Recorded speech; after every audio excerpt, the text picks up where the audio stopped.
ಆಂಧ್ರಪ್ರದೇಶದ ಮದನಪಲ್ಲಿ ರಸ್ತೆಯಲ್ಲಿ ಬರ್ತಿದ್ದ ಕ್ರೀಟಾ ಕಾರಿನಲ್ಲಿ ಮಾದಕ ವಸ್ತು ಸಾಗಣೆಯಾಗ್ತಿದೆ ಎಂಬ ಮಾಹಿತಿ ಪೊಲೀಸರಿಗೆ ದೊರೆತಿತ್ತು.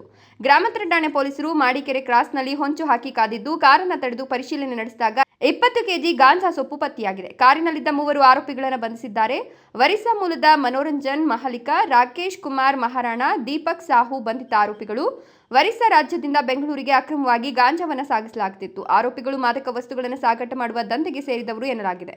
ಈ ಹಿಂದೆಯೂ ಇದೇ ರೀತಿ ಸಾಗಾಣಿಕೆ ಮಾಡಿರಬಹುದು, ಇದೊಂದು ದೊಡ್ಡ ಜಾಲ ಇರಬಹುದು ಎನ್ನುವ ಸಂಶಯ ಪೊಲೀಸರು ವ್ಯಕ್ತಪಡಿಸಿದ್ದಾರೆ.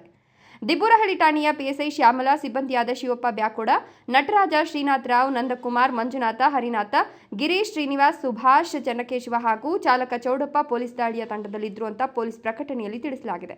ಇನ್ನು ಗ್ರಾಮಾಂತರ ಠಾಣೆಯಲ್ಲಿ ಪ್ರಕರಣ ದಾಖಲಾಗಿದೆ. Imran Khan, RK, Chintamani, Royals Kannada.